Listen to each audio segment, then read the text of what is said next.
La hora de Maquiavelo.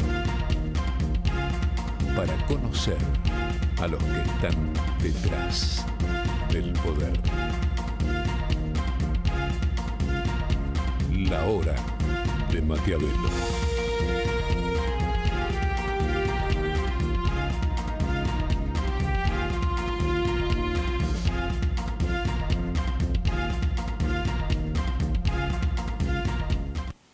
Sí, ¿qué tal? Sí, ¿qué tal? Es la hora de Maquiavelo, ¿no? Quería, para empezar, 3 apuntes. El primero es, le vamos a pedir a Iván, ahí una imagen, lo que vas a ver es el diario, ahí está, el último diario alemán, que se llamaba Diario, era semanario, para la comunidad alemana, para los que hablan alemán, bueno, cerró, como tantos diarios de papel en el mundo, y no va a continuar en formato digital. ¿Por qué te menciono esto? Que es algo que le importaba a muy pocos en la Argentina que leen en alemán. Bueno, primero porque es una pena, iba a cumplir 134 años, fundado por un socialista suizo emigrado, digamos, escapado políticamente a la Argentina, y sus nietos, Roberto Alemann y Juan Alemann. Roberto murió hace pocos años, lo continuaron. Los dos eran economistas. Roberto era doctor en leyes, Juan Alemann economista. Los dos fueron funcionarios. Los dos tenían una enorme experiencia del manejo de la economía desde el gobierno, Juan particularmente, y hasta el último día, obviamente tiene 95 años, con gran lucidez hacía probablemente el mejor análisis económico de la Argentina en décadas. Por eso, felicitaciones a Juan Alemann y a su familia, que lo pudo seguir durante todo este tiempo, y recomendación a la política. Por supuesto que no a Alberto Fernández, a quien ya a esta altura no se le puede recomendar nada. Pero a quien venga, que lo llame, que lo escuche.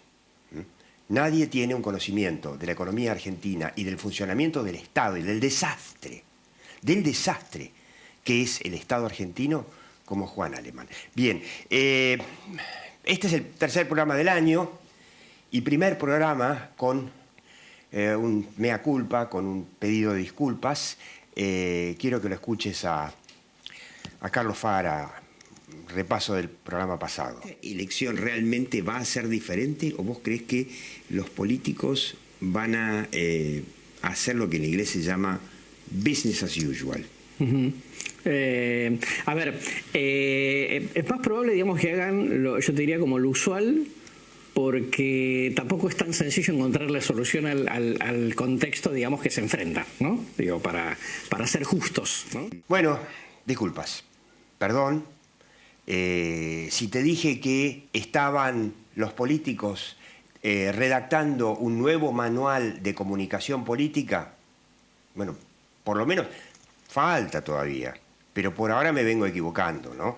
Te habíamos dicho que, bueno, está tan chiva la opinión pública con la política, fíjate vos el fenómeno Milei, que es un desafío muy grande. El 75% de los argentinos tiene mala imagen de los políticos. Después por ahí hay alguno que mejora un poquito individualmente, pero la política, la gente no los puede ni oler.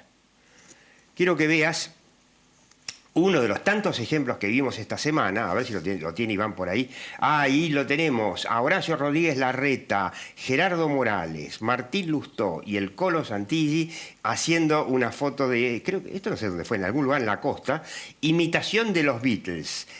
Acá están, el famoso álbum Abbey Road de los Beatles, uno de los primeros. Falta que, por ejemplo, volvamos a ver como en el 2021, no sé, María Eugenia Vidal haciendo para TikTok videos proponiéndote o contestando a la pregunta ¿cuál es su pizza favorita? A ver, yo ahora en unos minutos me voy a sentar con una TikToker, una de las más famosas de Argentina, Luli Hoffman.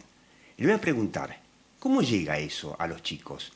Chicos que están pensando, 70% de la población argentina está pensando en emigrar. O lo haría si le dieran la oportunidad. No es tan fácil. De los chicos, los jóvenes, es el 80% que ve que no tiene futuro en este país. ¿Qué hay para ellos por ahora? Cri-cri. Cri-cri. Bueno, entonces, vaya este pedido de disculpas y ahora sí te quiero que veas, a ver, Iván, ahí está. A ver, como todas las semanas te propongo que te metas en el portal de TN, si te interesan los temas de los que hablamos aquí. Reforma laboral. El nuevo asesor presidencial tocó el cable que le electrocutó a 3 presidentes. Acá lo tenemos, Antonio Aracre, que alguna vez estuvo en la obra de Maquiavelo hace mucho tiempo, con Alberto, ¿no? A todo esto, Alberto, si buscas hablando de marketing político, metete, vas a encontrar un video que dura como 3 minutos de Alberto Fernández, posta, esto posta, que dice que su gobierno fue magnífico y que necesita 4 años más para hacerlo más magnífico. Bueno, insisto, esto de reescribir el manual por ahora no va, perdón. A ver, ¿qué te está diciendo este tema de Antonio Aracre? ¿Quién es? Es el ex CEO de Syngenta. Syngenta es, yo diría, la principal agroquímica argentina. Fue originalmente de capitales suizos, la compraron unos chinos. Y es un gigante mundial de la agroquímica muy importante en la Argentina. Él terminó de ser CEO a fin de año. Y quiere entrar en la política y lo toma Alberto Fernández para reemplazar a un tipo que se llamaba Leunda, que estuvo involucrado ahí en el tema del lago escondido. Su jefe de asesores lo tuvo que rajar. Entró Aracre, un economista, un tipo muy capacitado y un tipo que entiende las empresas. Entonces vio cómo el gobierno no pegaba una con este intento de juntar al Congreso para sacar un dictamen de comisión que puede, para iniciarle juicio político a la Corte Suprema. Va a ser un gran show absurdo porque no le gustó el fallo. No le gustó el fallo que le devolvió a la ciudad parte de la plata que le manoteó Alberto en el 2020 para dárselo a su amigo Kicillof, que es un pésimo administrador, ¿no? Pero bueno, la Corte le falló en contra y como no le gustó el fallo, ¡boom!, juicio político. Después viene Alberto a levantar el dedito para decir, no, lo que pasa en Brasil es un grave golpe de Estado a la democracia. A ver, bueno, si querés hacerle juicio a la Corte porque no te gustó un fallo, macho. Bueno, lo llama Aracre y Aracre tiene una idea muy interesante, que es, bueno, buscar una coincidencia con la oposición, una coincidencia que podría ser, que seguro es una reforma laboral. Ya te explicamos tantas veces en la obra de Maquiavelo que cuando se pregunta ¿cuándo fue que se jodió Argentina? Bueno, fue el día en que Perón, hace 80 años, decidió incorporar o copiar para la Argentina la Carta del Lavoro, que fue esa ley laboral de Mussolini en la Italia fascista, 1927, y que es más o menos lo que rige hoy. En la época de Menem se flexibilizaron algunas cosas, sobre todo en la época de Menem se eliminó la industria del juicio, que por supuesto con los Kirchner volvió. ¿Qué es lo que entonces proponen las reformas laborales? Que hoy, ya te mostramos en la obra de Maquiavelo, hoy tiene el consenso de más del 60% de la opinión pública.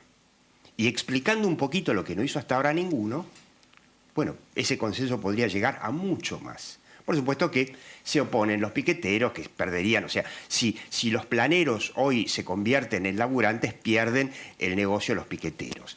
Si en las provincias empieza a haber actividad privada, pierden el negocio muchos gobernadores que son únicos empleadores en su provincia. Son dueños del empleo y dueños del voto. Y también, por supuesto, los sindicalistas estatales, sobre todo, que vieron, bueno, crecer, ¿no? El Estado con los Kirchner se duplicó de 2 a 4 millones de personas. De eso, mostrarla de nuevo, Iván, de eso habla esta nota, tratando de explicar por qué una reforma laboral es inevitable. Y la pregunta, nuevamente volviendo al tema del marketing electoral del que hablamos, de ese marketing demasiado tradicional, no hubiese sido en realidad, porque ya está, ya pasó, una buena idea que la oposición tomara la invitación de Aracre para empezar a debatir. No digo que se siente a votarle el juicio a la Corte Suprema, pero que aproveche la invitación de Aracre. Bueno, obviamente los kirchneristas le salieron, los sindicalistas, Moyano, le salieron con los tapones de punta, le saltaron a la yugular. Está lleno de, como decía Perón, ¿no? Como le decían a Perón en la Plaza de Mayo en los 70, ¿qué pasa, qué pasa, qué pasa, general, que está lleno de gorilas el gobierno nacional? Bueno, ahí va a incorporar, porque todavía no asumió formalmente, Aracre, un gorila, así que el tema no se toca. Una pena, una oportunidad perdida para la oposición de instalar un tema muy difícil. ¿Por qué se electrocutaron 3 presidentes antes? Bueno, Alfonsín, cuando asumió con una ley que se llamaba Ley Mucci, quiso quitarles poder a los sindicalistas, fracasó. Con ese fracaso tuvo, digamos, la impronta para todo el resto de su gobierno. De la Rúa, el gobierno cayó cuando intentó una reforma laboral muy inteligente para completar, para mejorar las reformas que ya había hecho Menem, y, bueno, salieron con una historia nunca aprobada de la ley Banelco, que iban a sobornar a los senadores. Renunció el vicepresidente, Carlos Chacho Álvarez, acto seguido cae de la Rúa. Y Macri, con todos esos antecedentes, intentó mal, sin comunicación, sin instalar el tema, tratando de hacerlo por debajo del radar con la CGT, por supuesto que no pudo. Y este gobierno, por supuesto que tampoco entiende el tema. Que el día en que en la Argentina se decidió que contratar, sobre todo para las pymes, sea costosísimo y riesgosísimo, ese día se jodió la Argentina. Si hicieran una reforma laboral, los 2 millones de planeros podrían, con cierta capacitación, pasar al mundo laboral. No se le quita derechos a nadie. Una reforma laboral no le quita derechos a ninguno de la élite de trabajadores en blanco en relación de dependencia registrados que hay hoy. El grueso de los laburantes están en la informalidad, están en negro. Y sin una reforma, una inclusión laboral, que es lo que proponía Aracre, esto no sale adelante. No se puede resolver ni el déficit fiscal, ni el gasto del Estado, ni la inflación. Es la piedra angular de todo gobierno. Por eso, qué pena que la oposición no aprovechó esa pelota picando para patear. Bancame, 20 segundos me voy a sentar con Luli Hoffman para preguntarle por qué los chicos de su edad se quieren ir. El pequeño Kissy gastó 500 palos en geles íntimos con la tuya contribuyente. Mirá qué pícaro que está Kissy, ¿eh? Forma parte del programa Haceme Tuyo, óleo sobre tela. Parece el nombre de un albergue transitorio bizarro. Qué poetas del amor francés, pero no tendría que ser Haceme Tuye. Se fue de onda y se descontrolaron. ¿Es un mensaje subliminal anticipando que el 23 va a ser duro? Toda la pelea por la coparticipación era para pagar esto. Tenemos que reconocerle la gentileza. 70 años en seco. Ahora sí, el impuestazo va a ser una sorpresa. Vos, garpá, Arba te la hace más suave. Con tu factura recibí un pomito de regalo, porque el Estado te cuida, el Estado te lubrica. El oficialismo está lentamente transitando a la triple X. Geles íntimos, amigotes de madera, al garganta profunda, a la cama con el Estado. En los hospitales no hay insumos básicos, pero las prioridades en el gobierno de científicos son otras. ¿Cómo te garcaron, cumpa? El asado volvió en forma de lubricante. Como dirían los lelutiers, esto ya es un verdadero taller literario. Porque esto es Argentina, contribuyentes. Le dejo este besito. Ahí tenés tu termo, ¿no? Es que vendría a ser mi cumpa, mi fiel compañero. el representante de todos los votantes. Ahora, vos sabés que las encuestas dicen, no sé, que son cada vez menos, ¿no? Los votantes del kirchnerismo, supongo, ¿no? Esperemos que así sea, que de a poquito vayan bajando el nivel de votantes, pero siempre está el núcleo duro. Ese núcleo duro que no le entra nada, que no aceptan la realidad, básicamente. Crean y se inventan una burbuja donde está todo perfecto, donde está todo maravilloso, un mundo idílico que no existe. Y si no es idílico, que la culpa la tiene Macri. O que pero hace más de 3 años que son gobierno y todavía siguen con eso. Luli, vos sos politóloga ya recibida. Mirá. De hace poquito, en noviembre. En noviembre, ya sos licenciada en Ciencia Política. Sí. ¿Dónde estudiaste? En la UBA Sociales. ¿Y no te sacaron de izquierda? No, igual siempre estuve como undercover, diría. No, la gente no sabía. Tengo también que pensar que empecé hace poco en las redes sociales y siempre lo mantuve más en el círculo íntimo. Y también iba con barbijo, pero nunca tuve ningún problema, siempre debo decir que se respetan bastante las opiniones. Bien. Y siempre estaba abierto el debate con los profesores, así que todo perfecto. ¿No tenías muchos compañeros cumpas que te saltaban a la yugular cada vez que...? No, porque también lo que hago es humor y, bueno, trato, ¿no?, de hacer humor pero en la facultad siempre estuvo todo abierto a las diferentes opiniones sin ningún problema. Quiero mostrarte, lo conocés obviamente, a ver si me lo pone Iván por ahí, a Tato Bores, ¿no? Que yo de chiquito lo seguía, en mi casa lo veían, y que realmente cuando vos apareciste, muchos nos acordamos, a ver si lo podemos ver, al gran Tato, de la primera época, con un teléfono gigante que hablaba siempre hablaba con Mr. President. Y a muchos nos acordamos a Tato. Es un honor. Por la forma de hablar rápida y lo que más nos impresiona a muchos es que sos muy joven, muy interiorizada, bueno, sos politóloga, ¿no?, de lo que pasa en la Argentina, cuando los chicos, y ese es uno de los temas que tenemos nosotros, cuando los chicos, lo veo por mis hijos, no leen, no les interesa la noticia. Yo creo que también son distintos tiempos. Hoy en día todo pasa más por las redes y capaz los jóvenes, si bien no van tanto a los medios tradicionales como la televisión, pero podés informarte por los portales periodísticos, por las redes. Pero incluso los portales tradicionales, porque Clarín tiene su portal, TN tiene su portal, La Nación, etc. Para muchos chicos de tu edad no le dan bolilla. No, es verdad. Pasa por otros lados. Pero también siento, ¿por qué se van a interiorizar si todo el tiempo nos faltan el respeto desde el gobierno? Que los jóvenes que buscan soluciones, propuestas para un futuro, y todo el tiempo es o el pasado, echarle la culpa a otro, excusas, o pasar ya, por ejemplo, en el campo de las campañas políticas, a la vergüenza ajena. Vergüenza ajena. Vos sabés que hay mucha gente que me dice que las campañas políticas argentinas dan vergüenza ajena, de todos los partidos, ¿no? Es como que si nunca en su vida hubiesen agarrado un libro, el librito de la comunicación, de campaña, de gobierno. Nunca. ¿No sentís un poco, por lo menos yo lo siento a veces, que el político está muy por encima y no entiende cuando baja o no baja a tierra para entender que la gente está muy caliente con ellos en general?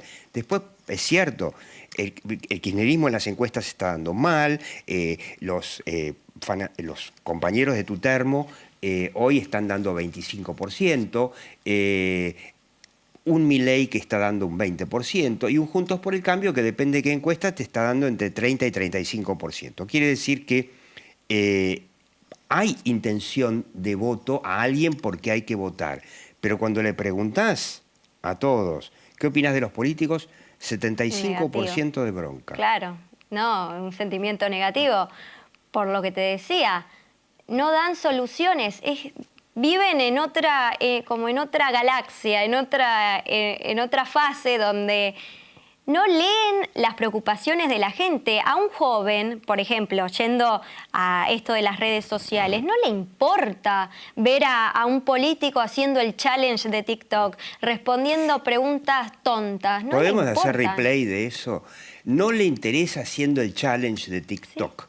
A los jóvenes que usan TikTok les interesa Quieren, escuchar. claro, quieren sentirse escuchados, pero al mismo tiempo que les den soluciones.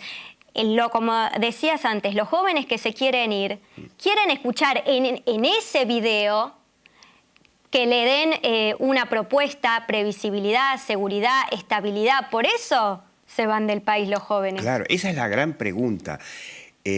¿Cómo se le da una alternativa que no sea Milei? ¿Cómo ves vos a tus amigos, tus compañeros, excompañeros, con respecto a Milei? Muchos lo ven como lo que otros políticos no hacen.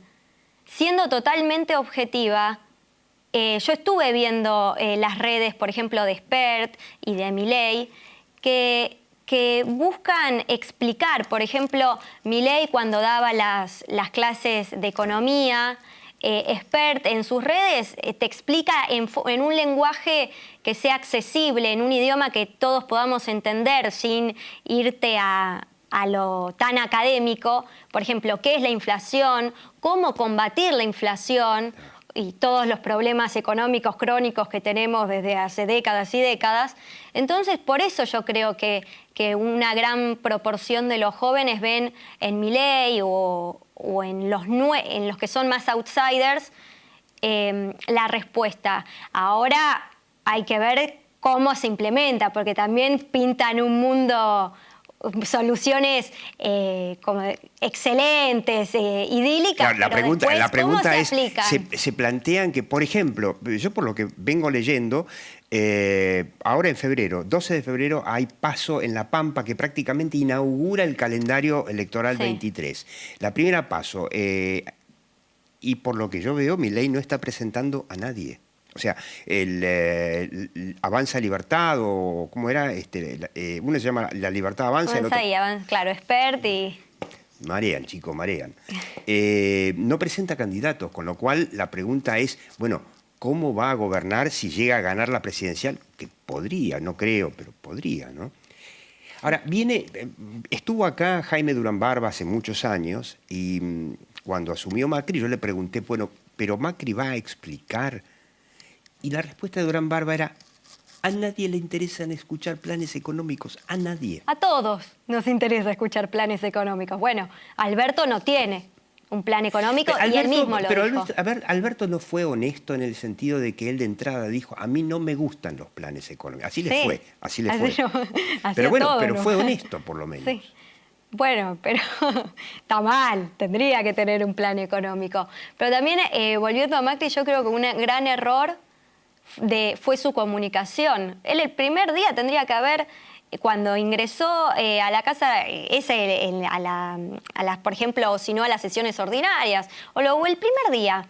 El primer día es el día donde más te escuchan, porque están todos prestando atención y es el día en donde todos están pensando, ¿qué me va a decir? Porque después me voy de vacaciones. Tenía que decir, nosotros recibimos el país así, tal herencia y ya está. No más con la pesada herencia, seguir como hace Alberto, no. Yo soy de las que creen que Alberto antes, en la campaña, había dicho que si él asumía no iba a echarle la culpa a nadie, pero Macri ya 2023 y sigue. Pero soy la de las que creen que decís el primer día todo lo que recibiste y ya está, porque si no, ¿para qué te postulaste para ser presidente? Eso es lo que les cuesta a los políticos, ¿no? Explicar y además explicar quizás antes, ¿no? Pero yo para terminar te quiero hacer la pregunta por ahí que puede llegar a ser, igual después me voy a equivocar, puede llegar a ser la más interesante de esta campaña. ¿Grieta o no grieta? Vos le hablás al termo, que es ese 25% que es una parte de la grieta. Y hay otra parte de la grieta, yo conozco muchos en mi familia, ¿no? Que están en el otro extremo. Y sale, por ejemplo, Rodríguez Larreta con la idea de, bueno, hay que lograr un consenso más amplio porque este país hace demasiadas décadas que está estancado. ¿De qué lado estarías vos? Vos como Luli Hoffman, ¿no? Sí, yo no estoy con nadie, en realidad. Trato, aunque es muy difícil, de ser más objetiva, pero no soy... Todos somos políticos, pero no soy partidaria de ninguno. Pero con las ideas, si te dicen... Ah, no, antikirchnerista. Soy antikirchnerista, pero...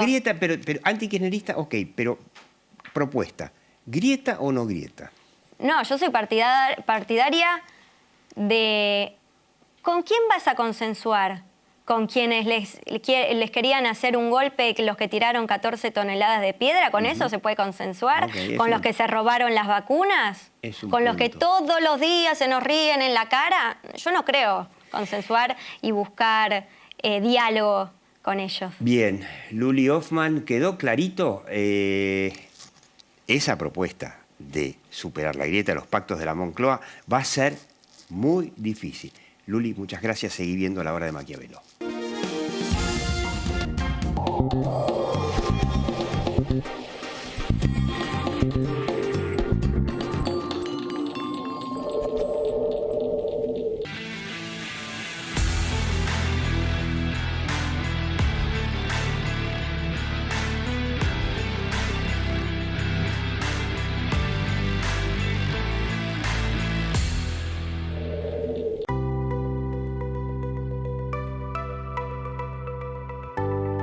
ProPymes cumple 20 años. Somos la generación del futuro de la industria y la energía. Trabajamos junto a nuestras pymes para mejorar la competitividad y proyectarnos al mundo. Somos ProPymes, el programa del Grupo Techint para el fortalecimiento de su cadena de valor.